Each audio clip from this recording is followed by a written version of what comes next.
I think that I was blocked by the person who I had been seeing. Like, my messages are not going through. I, like, sent a text last night saying goodnight, and I normally get something back, and I didn't.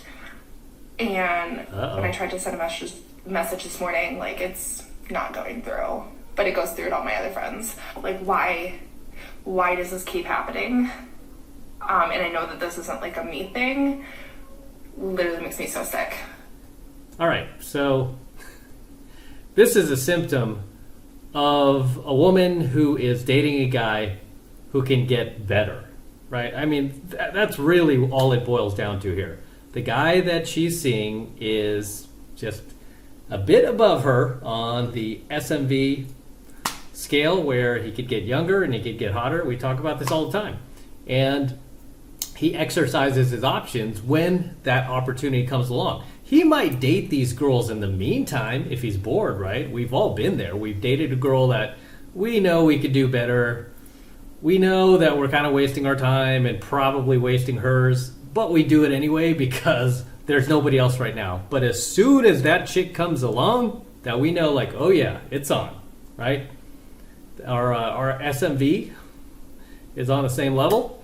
We pull the trigger and then we stop talking to the chick that we're talking to. Or sometimes we just stop talking to her because we're tired of her and we feel like we're lowering ourselves, and we just have to cut her off, right?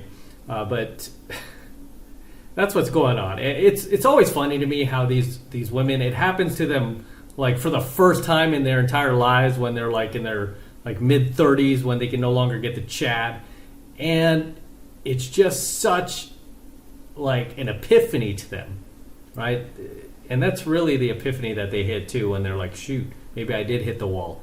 But it's such an epiphany to them because it's never happened to them, right? But for guys, I've always said this is just part of the game, right? We realize this, by the time we're like 14, 15 years old, that, hey, the girls that we like, they don't always respond.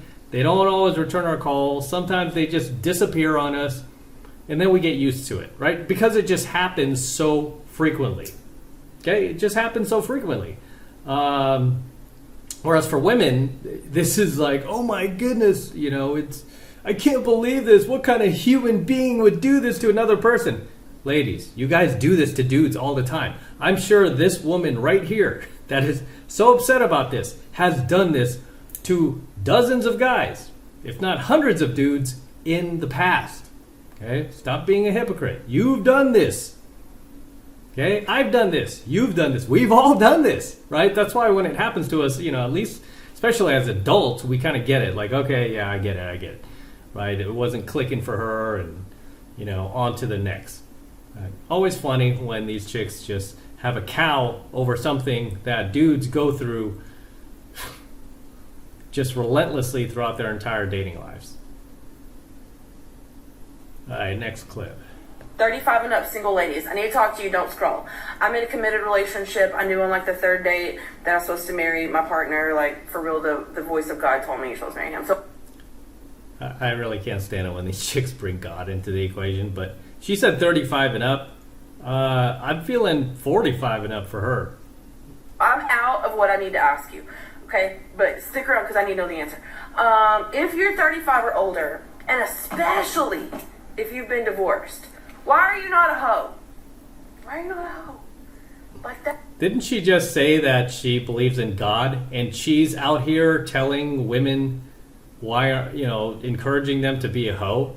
I mean, yeah, that's what I just can't stand about these women. Don't claim to be, oh my gosh, I believe in God and all this, and then go on to preach things that are anti-God.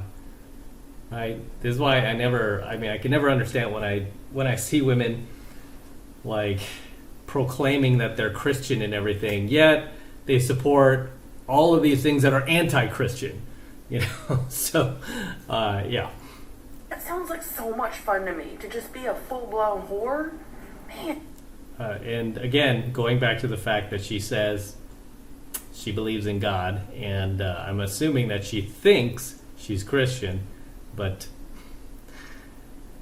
Encouraging people to be a full-blown whore and wishing you were one yourself is that's pretty deviant behavior. I mean, even if you don't believe in, you're a non-believer. I mean, that's still pretty deviant behavior. I always say, like, you have to think of things when you become an adult. When you're a kid, it's a different story, right? You're narcissistic. We all are. We think the world revolves around us. We act as if the world revolves around us. Nobody else matters but us, our space, our wants, our needs.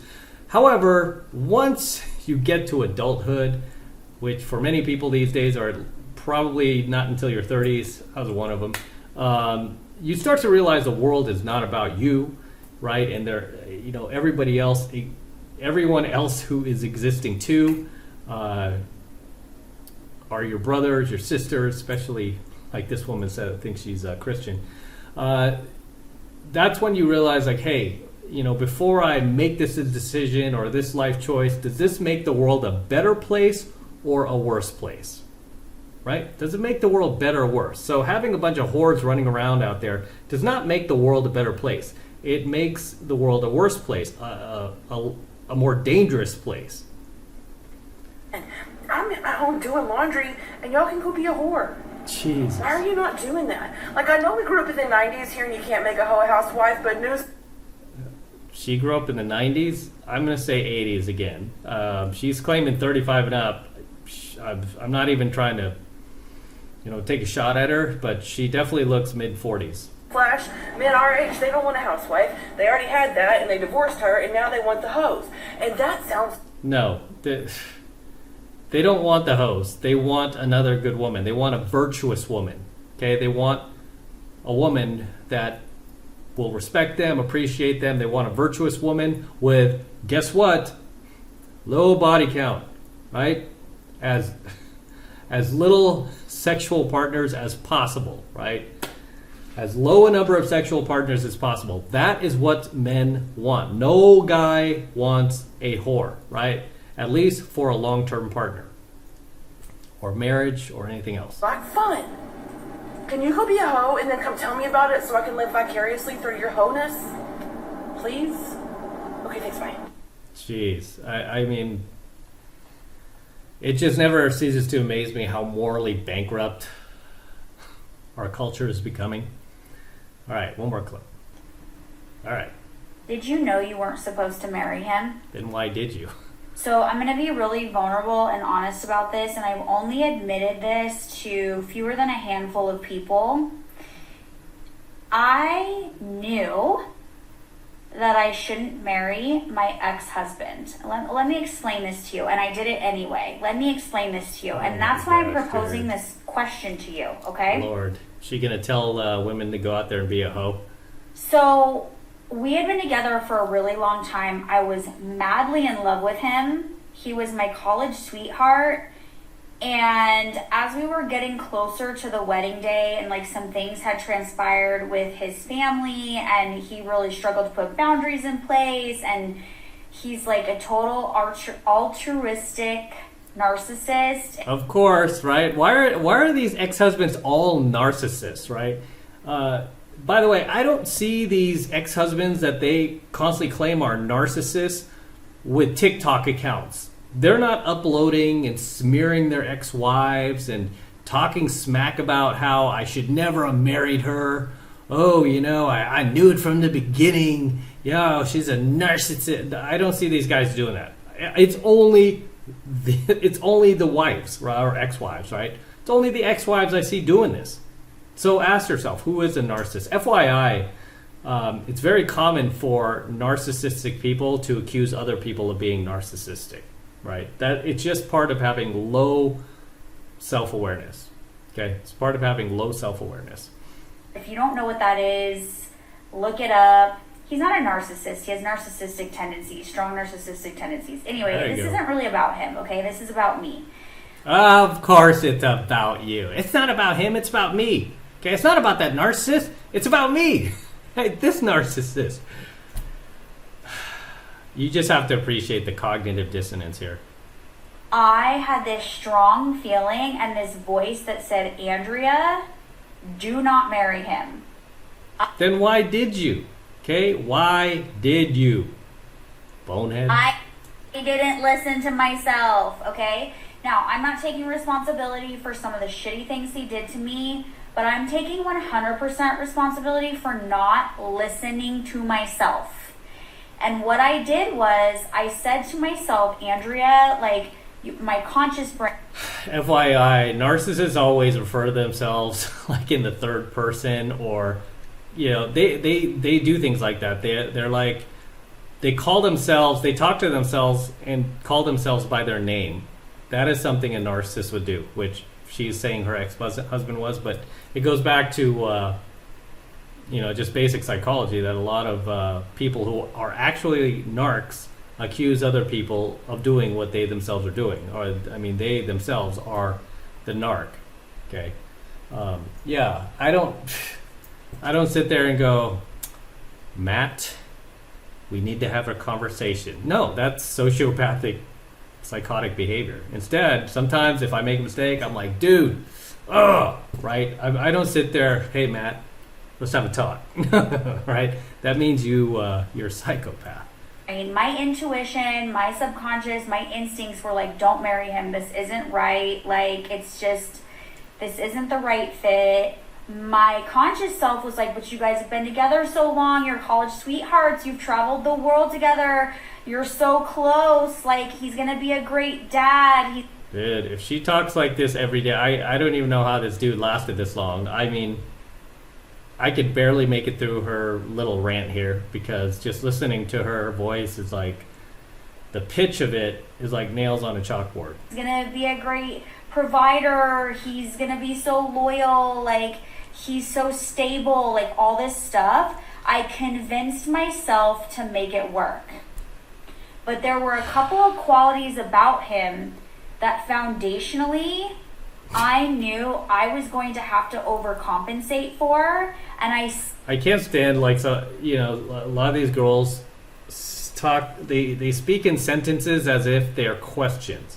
Like, I didn't know he was like this, and, you know, I just, nails on the chalkboard. Said that to myself. I said, it's okay, you'll just overcompensate. Like, you will just be the one to protect your family. You will just be the one to have to always assert the boundaries. Hello, somebody, what the hell was I thinking? Well, Lord, man, this chick is what a nightmare. Andrea back then had lower self-esteem. See, here she is. She's referring to herself in the third person. Andrea back then had low self-esteem. You still have low self-esteem, right? You still do. That's part of being a narc as well. You have low self-esteem, okay? And she can't see beyond anyone's needs but herself. In almost every one of these cases, I really wish we could hear the husband speak, because I guarantee he's nothing like these women describe. Whenever I hear, like, a colleague or someone from my social circle describe how rotten their husband is, then I meet the dude, I'm like, actually, are you sure this is the dude? It's pretty cool, right? I'm like, why is he like such a demon? You know, he's cool. And then you start to realize, oh, it's her who is the unreasonable and unbearable one. And didn't listen to her inner wisdom. Like, let's just say that. She's talking about herself in the third person. We literally just talked about, I mean, this is what narcissists do, bro. I'm not judging myself and I'm not criticizing myself, but let me tell you what I did. I learned from my mistake. Okay? When he did what he did, and he blindsided me, and he left me, and left... Oh, he left her. He left her. I'm not even surprised, right? 80 to 90% of the time, it's the woman leaving the husband. No, he left her, guys. Not even surprised. I mean, I wouldn't last with this chick. I mean, I could barely make it through this TikTok. Our life in shambles, left me in financial ruin. I said, okay, God, I'm listening. And when I say God, I don't mean God made that happen, but more like, I was like, you got my attention. Like, here are these chicks again, bringing God into the equation. Shit's going down. So I decided to start doing things differently from there on out. Good Lord, thank God she's done. Woo! That was tough, man. See what I do for you guys? The things I do for you guys, man. The torture I put myself through with these DGs. And with that said, I'm going to wrap up here. Until next time, this is M from the 33 Secrets, signing out here from my DeLorean. It's incredible, about to take off.